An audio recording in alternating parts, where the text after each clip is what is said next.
guys. Hi. Oh, your video. Oh, are you not video? No. You do not want to see this mess.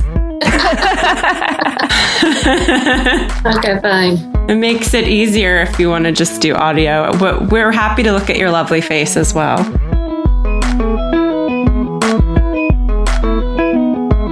Hi, everyone. I'm Amy. And I'm Jaime. And this is Clever. Today we've got badass interior designer Ghislaine Viñas. Born in the Netherlands and raised in South Africa, Ghislaine made her way to the US and studied interior design at Philadelphia University. In 1999, she established her design firm in New York City and is designing everything from offices to coffee shops to lofts and even yachts. And this lady is not afraid of color. No, she's not afraid of a lot of things. She's also won numerous design awards, including Interior Design's Best of the Year award several times over. She's designed a line of wallpaper for Flavor Paper, a line of furniture for Lol Designs, and been featured in a cajillion magazines, including Vogue, Elle Decor, Interior Design Magazine, Frame, and the New York Times. Also a mom of two and respected and admired by all who know her and work with her. Plus, she knows how to have fun with her work. You'll hear all about it right now.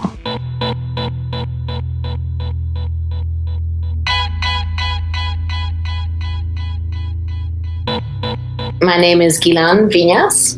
I'm an interior designer and product designer, and I work out of New York City. And why did you become a designer?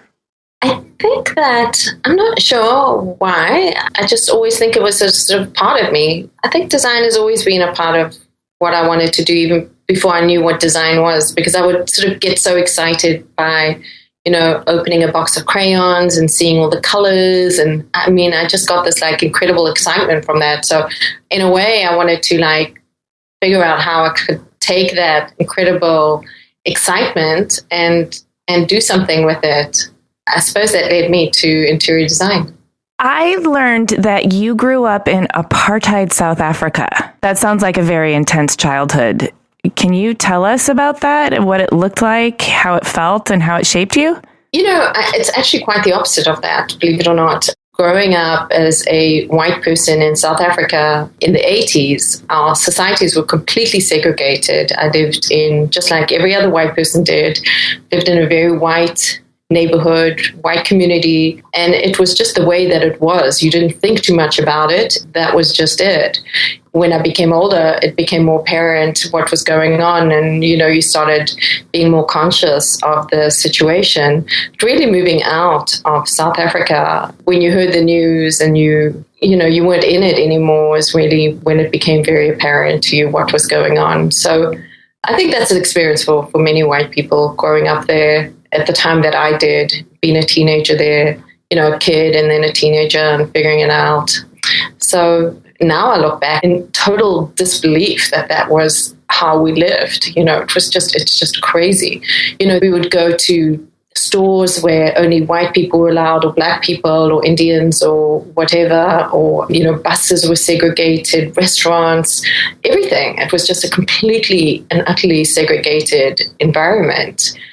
But, it was a little bit different too, because I'm not South African, and I think my family moved to South Africa. We lived there for 13 years. Mm-hmm. And so it was almost always a little bit like we were visiting. I always have that feeling that I have always been Dutch, and I have a very deep knowledge of South Africa and the South African people and that sort of thing. So I always kind of a little bit feel like a visitor, strangely, and I think that's also a bit different than actually being South African and being there. But that being said, apart from the apartheid situation, which is obviously huge, there were other elements of South African life that were incredible, and I feel unbelievably lucky to have grown up in such a beautiful country. It just was an extraordinary experience, and I feel very blessed to have had that, to have this incredible schooling and to have made the friends that I made, and to have that experience, I think is very special.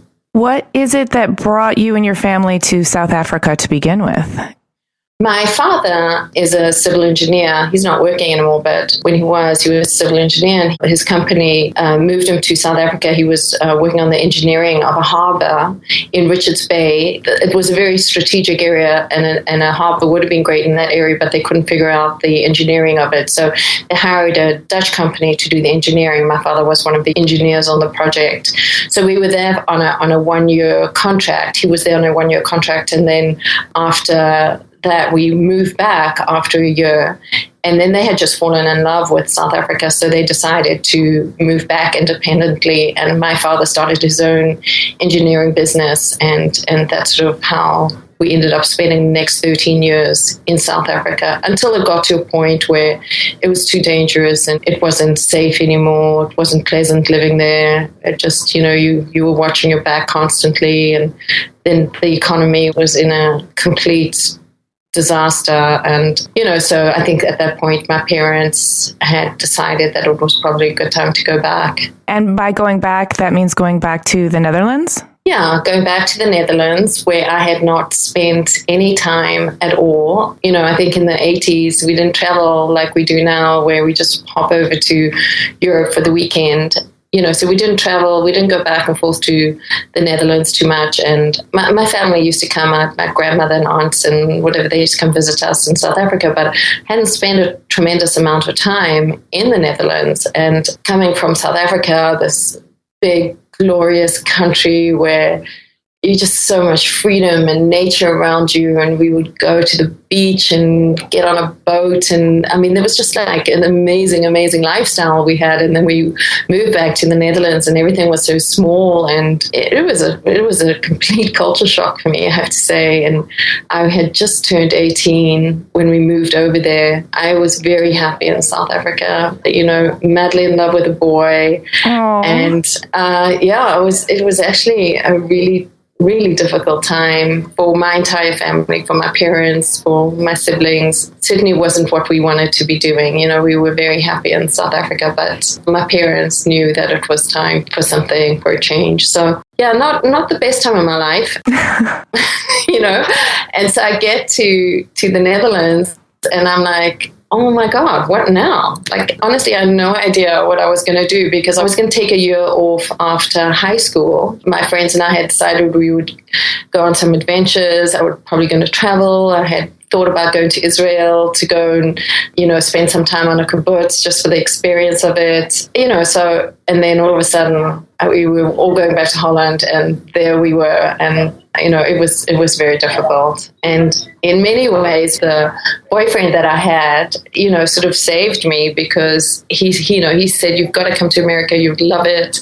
It's going to be amazing. He was very good at taking care of me. And, he sort of had that. He was very nurturing in that way. And so he helped me set that up. He ended up spending the summer with me, and then I ended up going back to America and had, enrolled in the school, this very small school. And there were only 200 students at the school. So it was very, very small. How much time did you end up spending in Holland between South Africa and moving to America?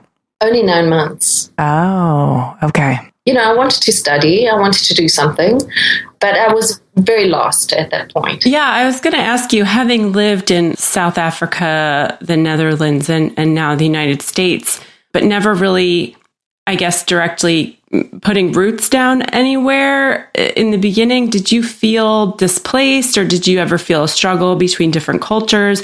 Or how did you find your cultural identity? No, moving to America was sort of very comforting for me. I was meeting up with some of my South African friends who were going to the same school. I could speak English again. I could very easily identify with American people. In a way, it was like coming home. The culture was different, but it wasn't like Europe for me was really tough. It was really difficult. Even though, growing up, we spoke Dutch at home always. We ate European food. My parents are like super European, we never adopted South African cultures at home at all. We were living like a Dutch family in South Africa. We had plenty of South African friends, and we integrated into the culture. But, our home life was very Dutch. So I don't know, America was It was amazing to me. It was just, I loved everything about it. I loved that it was, I had been funneled into this tiny little world in the Netherlands, and now I was coming back out again, and I could always just see the opportunity here in America. I loved it. So you studied in Philly, which is cool because I did too. But before we get to that, I wanted to know, when you moved with this boyfriend, did you move to Philadelphia or did you move to another city first? We moved to a suburb of Philadelphia. So it was a town called Bernathen. It's a small town. It probably has 1,500 people in it, but it has a college in it. And so I moved there. But it was definitely sort of suburban. It was not city at all. I hadn't ever lived in a city up till now. I grew up in the suburbs. But after 2 years there, I transferred to Philadelphia College of Textile and Science, which is now called Philadelphia University. When I transferred was when I actually thought, okay, what am I doing? What am I going to major in? And then at that time, it became clear to me that interior design was what I wanted to go into, because I looked at schools in the area that I could study interior design at. When you transferred there, was that like the first city that you lived in? Well, I'd stayed in the town of Bernathen. Oh, and commuted. Yeah, I commuted because my parents had taken a financial blow coming from South Africa. So they sort of came back with not very much at all, went back to Holland with not very much at all. So, it was a stretch for them to pay for college, and they were just incredibly generous at putting me through college. And it was a huge expense for them at that point, as they were trying to rebuild their finances back up again. So they had said, they paid for my first 2 years in college and then said, well, if you transfer, then we'll pay for your college, but you need to figure out room and board, which was pretty tough because I didn't have a work permit, so I couldn't really work. I only had a school permit. So, I was an au pair for a year, and then I worked as an RA in a high school dormitory, and I just used to commute to school. So I didn't have that sort of college experience that everyone talks about. I was really commuting and sort of trying to just make enough money to get through and pay for my car and that sort of thing. So it was tough. But it was fine. It wasn't like, oh my God, that was the toughest time. I managed. It was just what I needed to do. All right. So you moved to the United States with a boy, as we ladies sometimes do, but that boy is not your current husband. Your husband, actually, he and I share the same name, yet it is pronounced differently, correct? That's right. He's Jaime and you're Jamie. Yeah. How did you end up meeting him? It seems like everything I did was I was chasing some boy around, but maybe that is true. But there was this Venezuelan boy that I really liked a lot, and a friend of mine, another Venezuelan friend, I have no idea how I was connected to so many Venezuelan people, but we were sitting out filling out green card lottery applications at my apartment, and then he left. And then he came back 2 seconds later and said, I'm going to this party. Do you want to come? And I was like, is so-and-so going to be there? And he goes, yeah, I think so. I'm like, oh, yeah, I'm coming. So then I go to this party, and this guy that I really like a lot, he's clearly not very interested in me. And so I ended up at this party, and I didn't really know anybody. I was like, oh, great, here I am. Anyway, so then I started talking to Jaime, who was, I don't know, in a group of people. And it turned out that we worked a block away from each other. I worked on 19th Street and he worked on 20th and 5th Avenue. So I don't know, we just kind of talked, and that was a Sunday, and he was supposed to be at that party with a girl he was dating at the time, but he had shown up to the party a day earlier thinking the party was on Saturday, and then it wasn't, and he showed up the next day and the girlfriend couldn't come. So he was there, and he tells the story like he saw a halo over my head, and he tells the whole like his love story is much more romantic than mine. I did spend, as he tried to like date me, I spent a lot of time trying to break up with him and giving him reasons why we should not date. And I was trying to fight it. And I remember my sister saying, what the hell is wrong with you? This guy's so nice. He's so nice to you. You just stop fighting it. And, it's not like that love story that everybody has, but we're so strong, and he is amazing, and I love him to bits. And, we make a really good team. He's amazing. He's an amazing, amazing, amazing man. And I'm very lucky to have married him. And sometimes you work with him too. Doesn't he do photography? He does photography, but he's a graphic designer. Oh, yeah, that's right. So I can tell you that the reason why I've been able to develop my career is really because when I met him, I was working sales, design sales. I was like, I don't know where my career is going. And he has always seen something in me that I didn't see. And he's always like been incredibly encouraging. And he just saw something that I was like, he was like kind of like the first guy that really told me that I had something special. And based on that, I sort of was like, oh, wow, really? Oh, let me check this out. Let me see what this is about. And so he helped me with my portfolio in the beginning and getting that organized. And I mean, just the most amazing, supportive man that you can imagine, and very, very kind. And so he's super talented. And so, you know, we've always kind of leaned on each other as far as aesthetics goes or decisions, or we've always maintained separate companies. But when I started doing product design, or a long time ago when I was doing any kind of design work for rugs or anything, he would always help me with the graphics, and he's always done my website. He does a lot of photography, and every single project that needs anything, you know, graphically designed or anything, he's always the person behind that. You know, we now have done a couple of wallpapers together. Oh, are you referring to the flavor paper? Yes, it's really been fun working with John Sherman at Flavor Paper and the gang there. Yeah, he's great. Oh, so nice. So nice. Like, and I think that's sort of been a big part of my story, you know, just working with people where it just feels right, and you don't have to try too hard. I mean, obviously we work really hard, but the whole relationship thing, you know, it's just so, you just know when it clicks and when it works. And working with Flavor Paper has been one of those experiences for us. You mentioned you did design sales for a while, and I think I read or heard somewhere that you said you were really good at it. And I would love to know how you kind of transitioned from working for someone else and selling to actually designing and starting your own firm. When I just got out of school, I graduated from Philadelphia and I moved straight to New York because a bunch of my friends living in New York, and they said, we've got a big loft, come and move in here with us. So I did. So I'm pounding the pavement in the early 90s, like 1990. There is not a job anywhere. I mean, major recession. I could not land a job.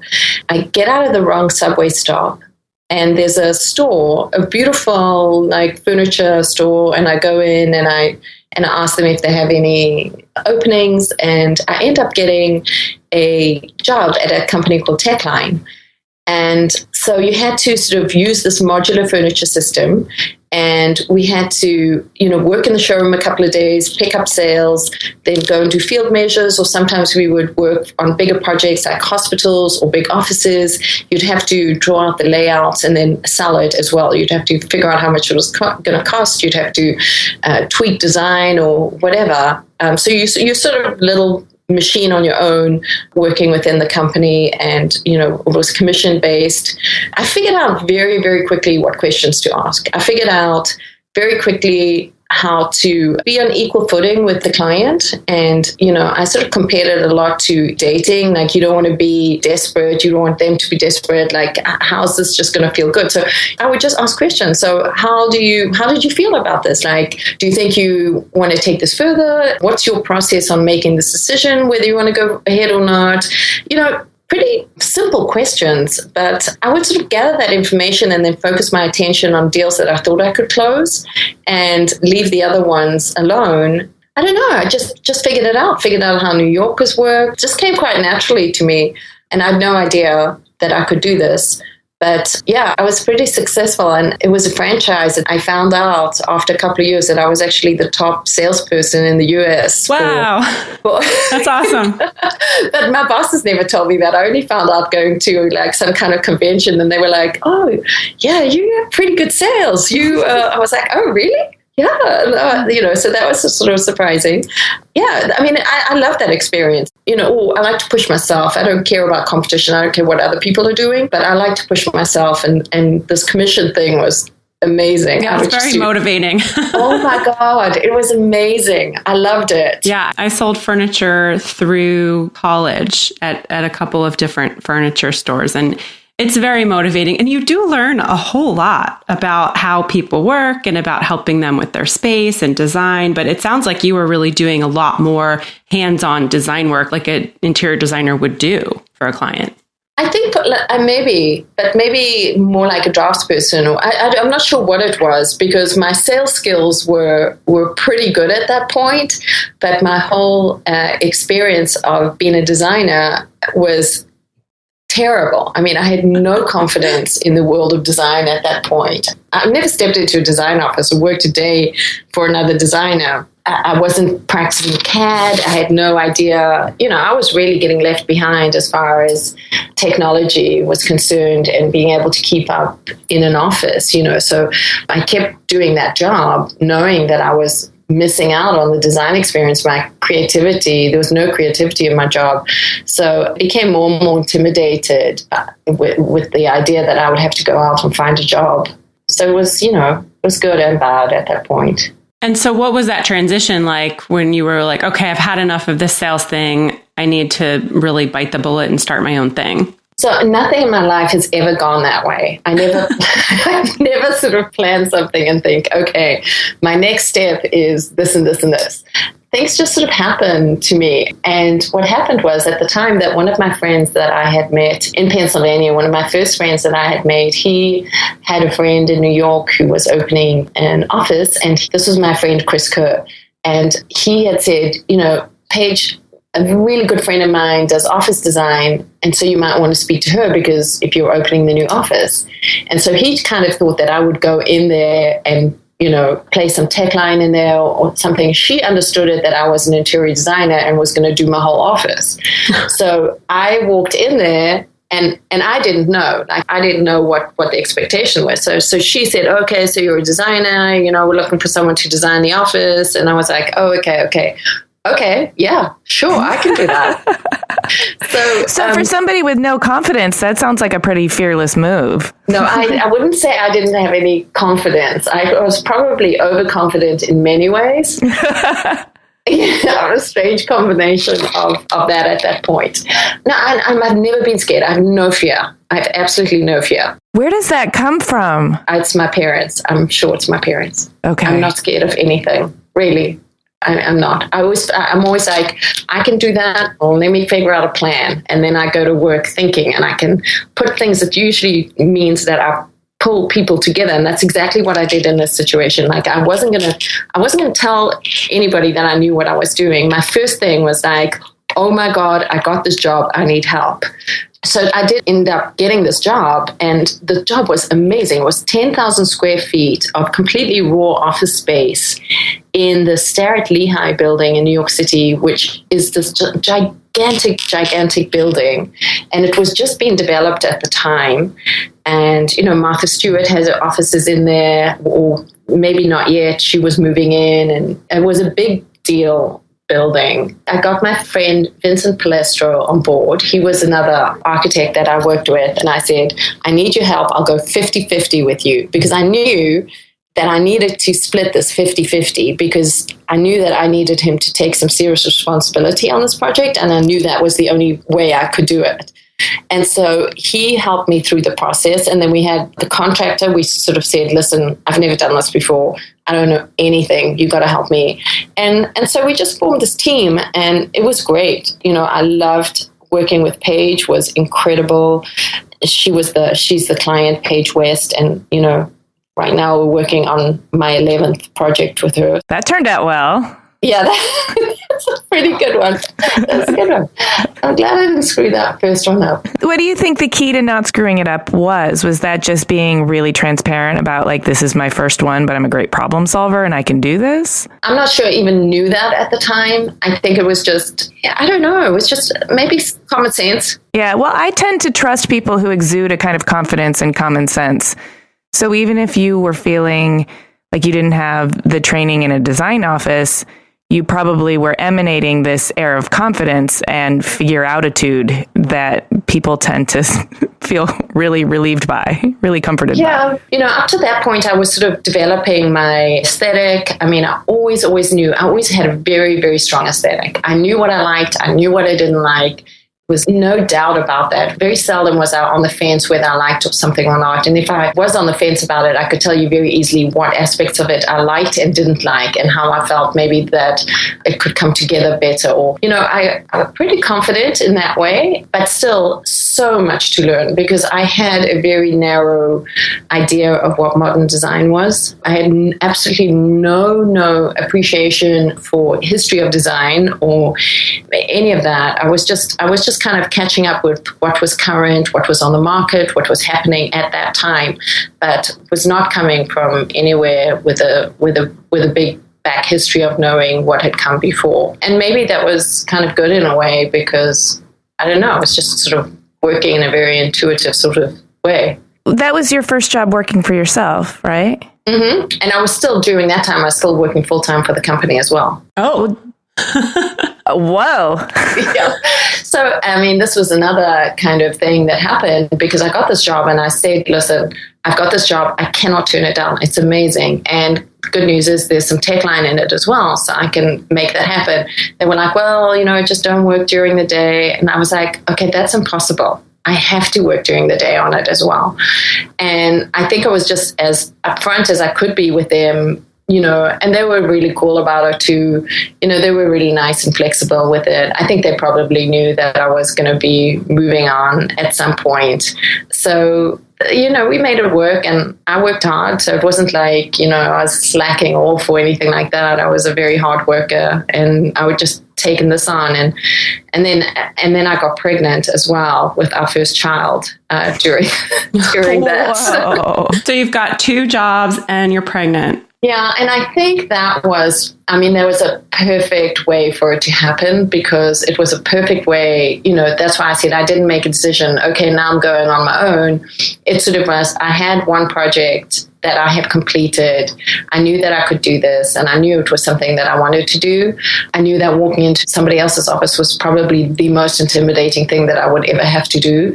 And so then I had dodged that bullet, and I didn't have to do that. I could kind of figure it out on my own. So that was sort of the incentive to start my own business, I think, just because I was so scared of going anywhere to interview for a project. So you are scared of something, working for someone else. Yeah, I am. You know what? And there are plenty of other things I'm scared of. That was a biggie for me. Yeah. Well, you've mentioned in other interviews that you love the freedom that having your own design firm allows. And I'm a person who enjoys working for myself as well. I had so many jobs, and I always was like, why am I so unhappy? And it was typically because I just didn't want to answer to anybody else, and I want to do my own thing.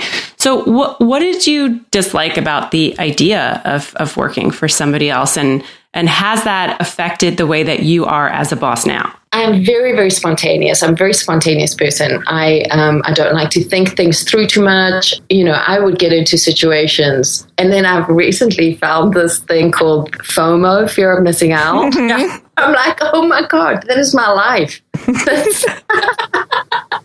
Somebody actually has coined the term. That's amazing. I'm not like that anymore, but I still have a bit of that, a big part of it. I just did not want to miss out on anything. And work would really get in the way when I was dating a boy or something like that, and everybody's taking off to go to the beach that day, and I'd have to work. I'd be like, are you kidding me? This is crazy. Or things like that. That's been really difficult for me. I've always just sort of wanted to, I don't know, like kind of do my own thing. And I used to be okay with people telling me what to do, but I'm not so okay with that anymore. I'm not so good at, I'm very good at listening to clients. I definitely see my clients as my bosses in many ways. They dictate to a certain degree what they want the project to be. And I like to think that I listen to that, but I like being my own boss, and I like the freedom of it. I like the freedom of, going where I want, when I want. If somebody says, last minute, you want to go to Chicago to NeoCon, and I can go, yeah, actually I can. Okay, great. Or do you want to do this, or do you want to meet this weekend, take Friday off, or I need to do that. I love that about my life. I love that nobody can dictate, like just the idea that somebody says to me, you're allowed, 15 days off or something like that, just is like, just put me in jail already. I don't think I've taken 15 days off, though, since I started being self-employed, because I like what I do so much. Oh, I have. But who's counting? Do not count that days. Well, you've got to have input for output, right? Exactly. But then what I always say to my employees is, you get X amount of paid vacation days. But I always say, if you want to take more, talk to me. I have no problem with people taking days off or going places, or not at all. I think it's really, really important. That's how they feed their inspiration and their cultural awareness and their excitement and energizement. Energy. Energize that word. You can make up new words. It's good I do that all the time. But don't you feel like at the end of the day, as long as people are getting their work done in a timely manner, who cares? Well, I think that as a boss, I think it's definitely changed how I am. I mean, office environment is so important to me. And I am so incredibly proud of the office environment that we have, that people, there's no backstabbing. My crew is amazing. They work hard. They take care of each other. They take care of me. It's a very, very, very nice work environment, and there's no shouting, there's no screaming, there's none of that diva stuff that happens in a lot of offices. I mean, I'm not always the easiest person to please because I'm picky, but I will never lose my temper or anything like that. So it's a very, very nice work environment, and we try and laugh as much as we can, and we have a lot of fun, and I don't take any of this so seriously that people are getting upset or anything like that. That's hugely important to me, and it's hugely important. We do reviews twice a year, and I'm always like, my questions are always like, what could you be doing here that would make you happier? Or is there anything that you're doing that you hate doing that we can switch out for something that you prefer? What do you wish you were doing more of? What do you wish you were doing less of? Because I really believe in happiness, and I think that I've been able to make things happen so that I can be happy. But I want people here to feel like they're in control of what the work that they're doing and how they work. And, that's a huge part of the way that I feel about work. You've talked about your relationship with your husband. Relationships were a key part of your sales success, your relationship to your employees as a boss, and of course, your clients. And I'm wondering how you approach building and maintaining those relationships. You mentioned equal footing. And so I wonder if that's an aspect of your relationships with everyone, including your personal relationships. I do think that in some relationships, you're going to be stronger in some ways, and you're going to stand back in other areas. I mean, there's a natural play that you kind of move forward or back depending on what you're feeling. But I feel like my best clients are the ones that firstly start off with just loving my work. The people who come to me and say, we love what you do. We get it. It's awesome. And then, they want to play. Basically, that's what it feels like to me. Like, oh, you want to play design? Let's go. Let's do this. Let's go. Let's do some off-roading. Anybody who gets it, we're going to have a great time. Those are like the most amazing relationships I have with my clients, where we can come up with narratives and we can tell stories and we can take aspects of their personal life and weave it into their interiors or in their offices or whatever we're doing. A huge part of my work is storytelling and getting to know my clients and who they are and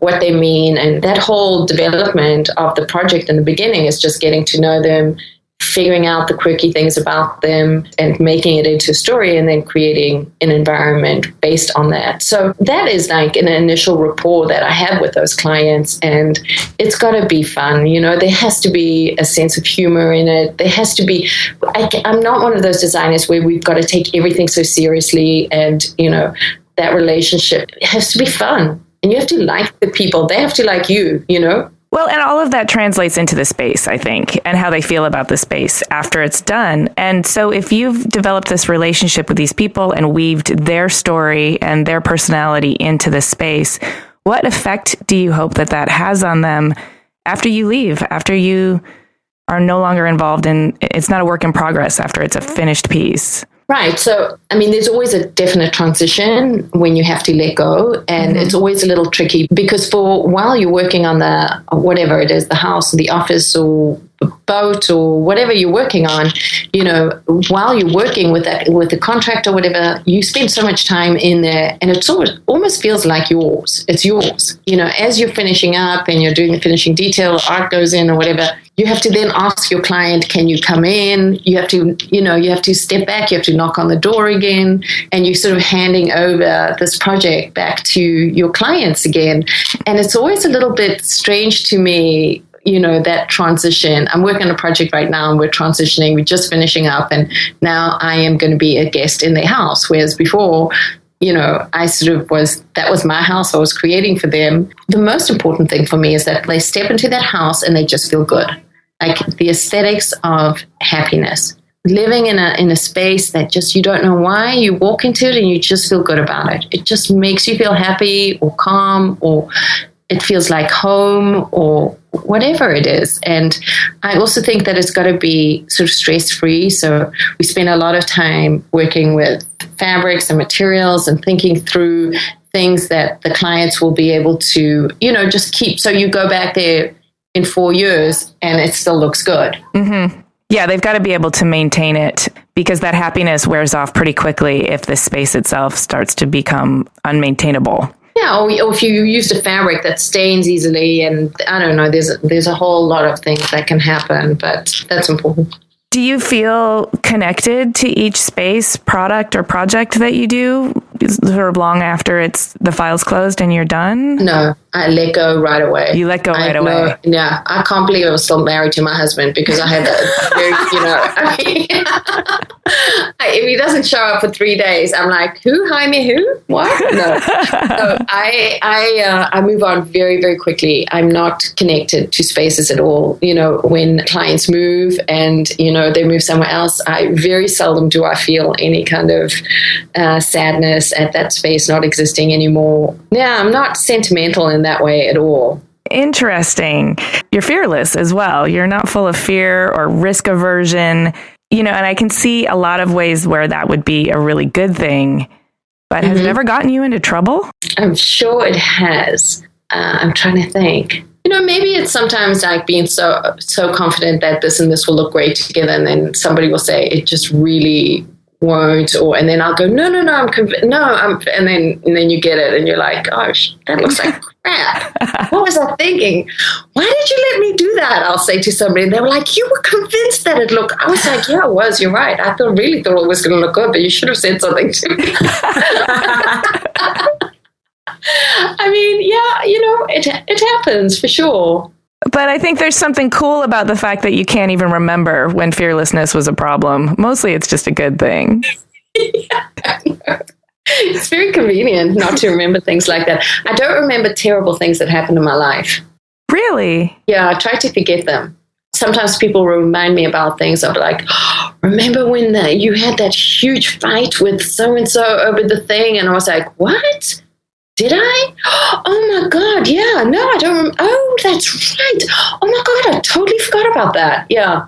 I try not to hold on to stuff like that.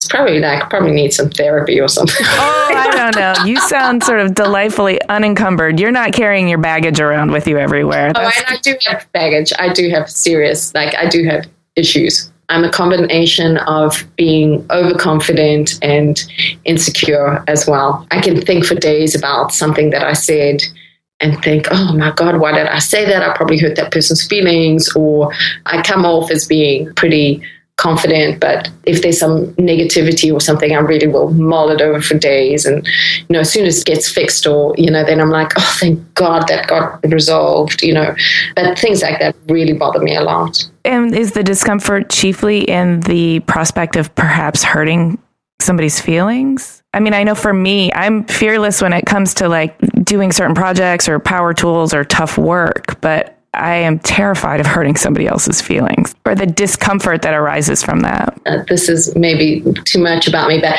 it's probably because I want to be liked. I want everybody to like me. And so if I do something where I might hurt somebody, I might think, oh, does that mean that they're not going to like me anymore? Or, and that's a huge insecurity, right? Like, if you're really secure, you don't give a shit if somebody likes you or doesn't like you.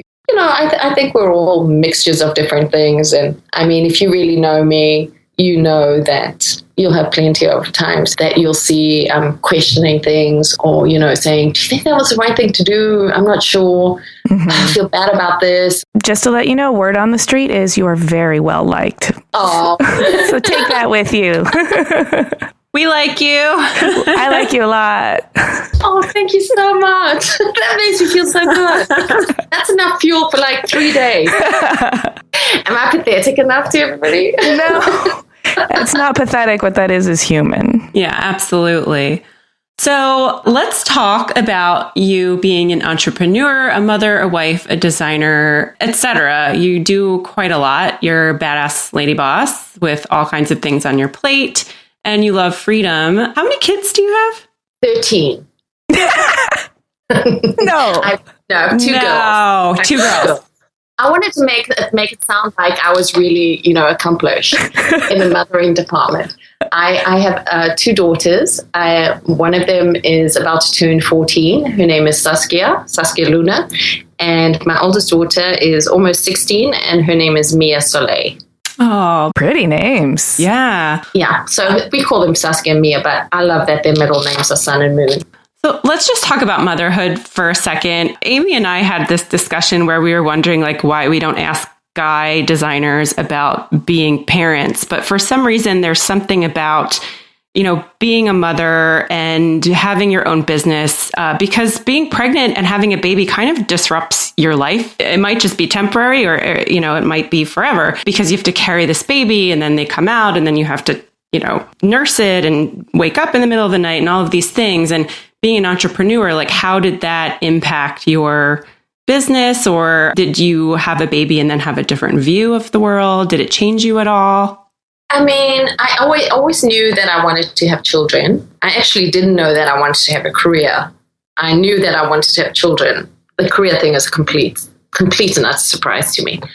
But so you just kind of do it, It's hard to sort of explain, but you just kind of roll with the punches. You don't really know what to expect, and you don't know how you're ever going to afford any of it living in New York City and having to pay for schools and babysitters. And it's all, if you think about it too much, it's all way too overwhelming. And so I think that the way I did it was it just played day by day and didn't really make any plans about what we were going to do or how we were going to do it. And we just kind of let the whole kind of family thing just evolve. And, there are some things in my mind you just can't plan for. And that for me, it worked that starting my business at the same time as having a baby, it was a completely new thing. So the baby thing was a new thing. The family thing was a new thing. The job thing was a new thing. So I didn't have sort of this idea of work pre-baby was like this, and now post-baby it's like this, because it was just almost in many ways we were starting this whole new adventure from scratch, and so everything was new, and I could not think of going back to work with a baby. That to me was, I couldn't even imagine it. I couldn't imagine getting a babysitter to take care of my kid and then go, or putting it in nursery, I don't know, whatever you do. I didn't think of it as an option. And so those first 5 years, because Mia was born first and then Saskia was born 2 years later. And I remember after I had Saskia, I was at my desk the very next morning. I was back at my desk again. I took not a day off. I hear you, sister. I had my laptop in the hospital room with me the next day. And then I think that 3 months later, I sort of must have had a sort of, breakdown of some kind, because I think it was all too much. I had no employees at that time. I was trying to run my business, and, there was a hell of a lot going on. Jaime has always been an extremely involved parent, and he's sort of in the last probably 6 years or so, he's sort of the main caregiver at home, and he runs the household and that sort of thing now. But the first 5 years, I was really doing a lot, and it was tough. It was really hard, and I managed, and I, tracked through it. And at the time, I didn't quite realize how hard it all was, because you just do it. It's not like you have nobody's saying to you, well, what would you like to do today? Would you like to run your business and take care of 2 children, or would you prefer? No, you just have to do it. So you bloody do it. And so, I don't really feel like there were a lot of choices then. We just did it. I was just trying to grow my business, and I always felt so passionate about design that, like you said, Jamie, that you said, like, it's what you do. It's just an extension of yourself. And that's always what it's been like for me, for my business. It's been stuff that I've really, really, really felt passionate about. So it's just keeping that thing running, Mm-hmm. Have you ever experienced any misogyny or chauvinism or anything in dealing with clients or in business relationships or anything like that? Very, very, very little. That's great. Oh, that's a relief. I'm glad to hear that. Yeah, no, very little. I love sitting with a table of men and being the only woman there. I am not intimidated, and I will not let a man intimidate me because he's a man. Never, ever. I mean, to be fair, I also haven't worked in many corporate situations. And if I ever have had situations like that, it's been more in a sort of corporate environment where I've felt that frustration, and it's occurred to me that some women have to deal with this every day. So I'm not saying that I've never seen it, but I realize it's there because I've seen glimpses of it. But I'm very happy to say that in my world, I've been lucky that it hasn't often been something that's held me back in any way. That's great. All right, just to switch to a happier subject, I heard you're working on a dance studio, and I just wanted to know, are you a good dancer? Am I a good dancer? I can dance for sure. What kind of dance? But I'm good is not that.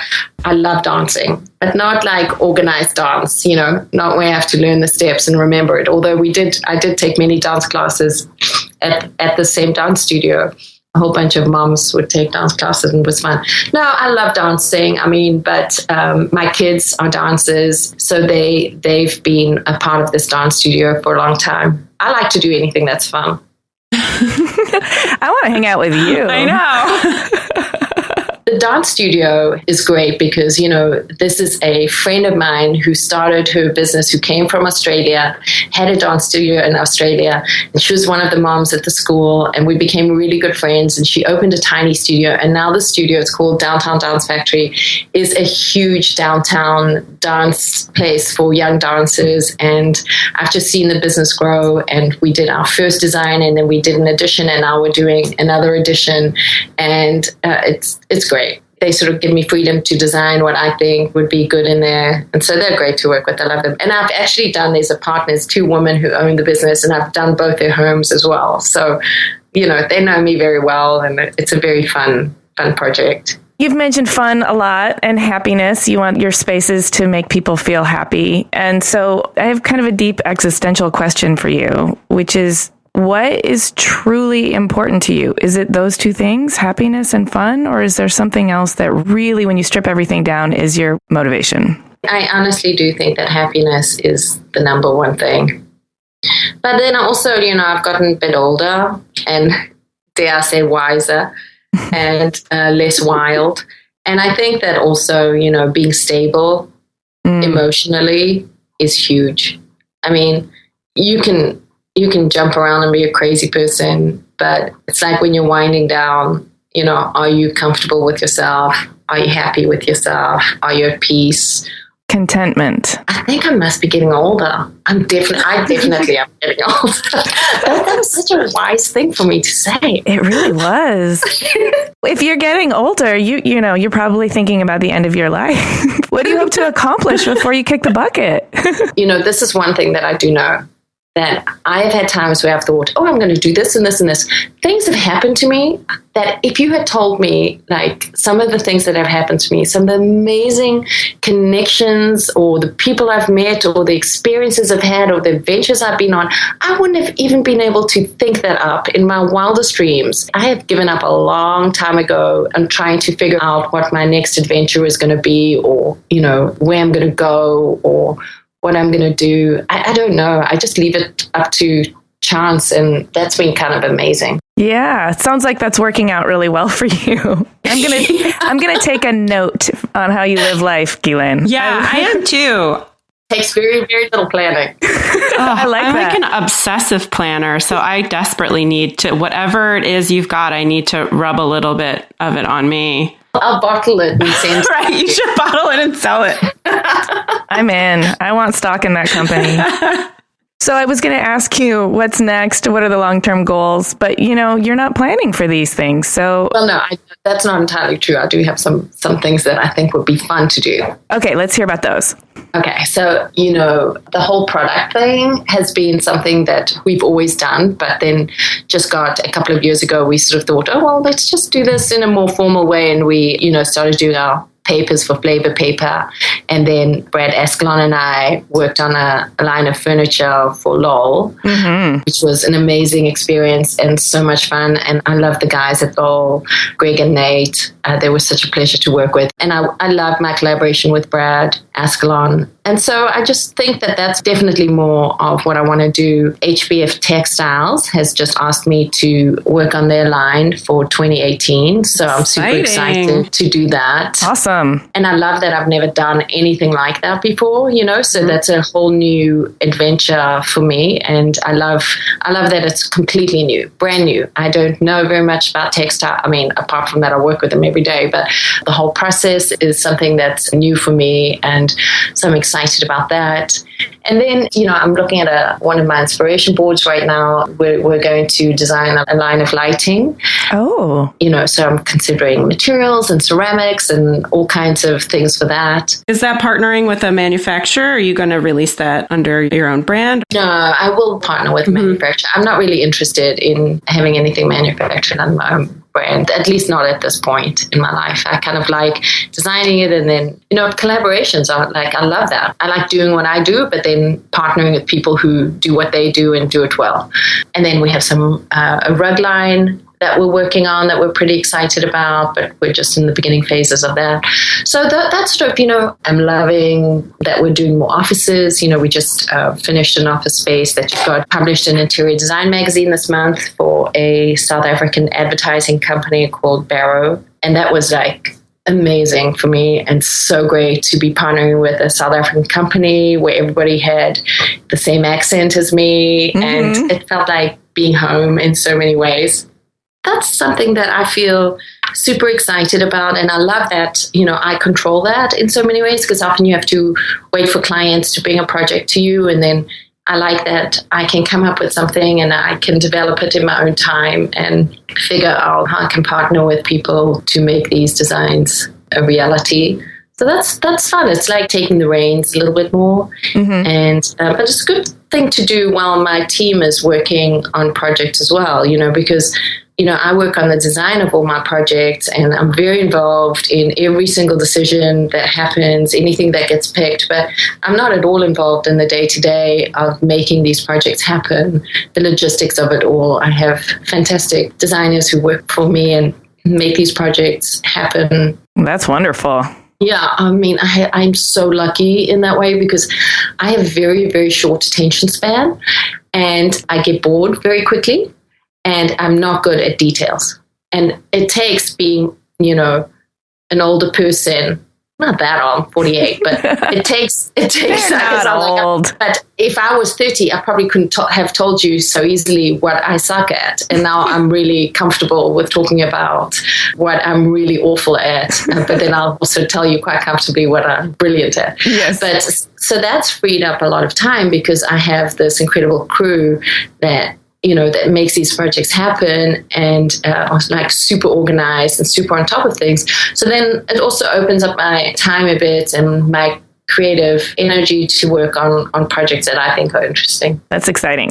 Maybe you want to tell us a little bit about one project coming out that you really want our listeners to pay attention to. I don't know if it's the most recent Flavor Paper launch. Flavor Paper launch was very, very exciting, I think, because, that project started out, it's two papers that we sort of launched at very similar times, and they're both inspired by the trip that we took back to South Africa. Also, at the time, I was working for the South African company, which even made it more real that we wanted to do something that was inspired by where I grew up in Durban. And one of them is called Wild Thing, and it is these gigantic tropical leaves that my husband photographed, ironically, in the botanical garden, Brooklyn Botanical Gardens.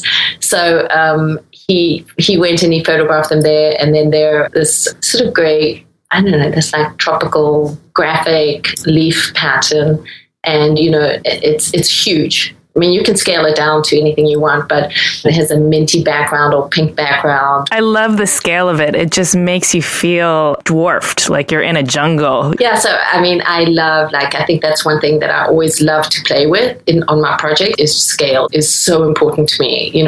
I tend to do things really big. And so one of the other prints that we did is called Shwe Shwe. And Shwe Shwe is a print that is commonly found on fabrics in South Africa, but it's tiny, tiny, tiny. And what we did is we reinterpreted it and then blew it up. It's this gigantic circular pattern, and it's very, very bold and very bright. And we actually just won an award during ICFF. I was happy to get that award. Congratulations. Thank you. Well, where can our listeners find your website and your social media handles? gvinteriors.com is my website, and gv_interiors. You can find me on Instagram at that. And then Facebook is also GV Interiors. It's fun to follow you. You always have really beautiful photos to share. Oh, good. I actually love doing Instagram. It's so fun. I really, really like doing it. It's quick and it's easy, and it's very gratifying. Well, thank you so much for talking to us and for sharing your life story and your work philosophy and your fearlessness. Really means a lot to us. It's been so fun talking to you. We need to do this with martinis next time or something, right? Oh, we've been talking about that. We're like, we really need to have a drink. Yeah. Well, this was almost as good as a drink. Well, thank you. Thank you. That was so much fun.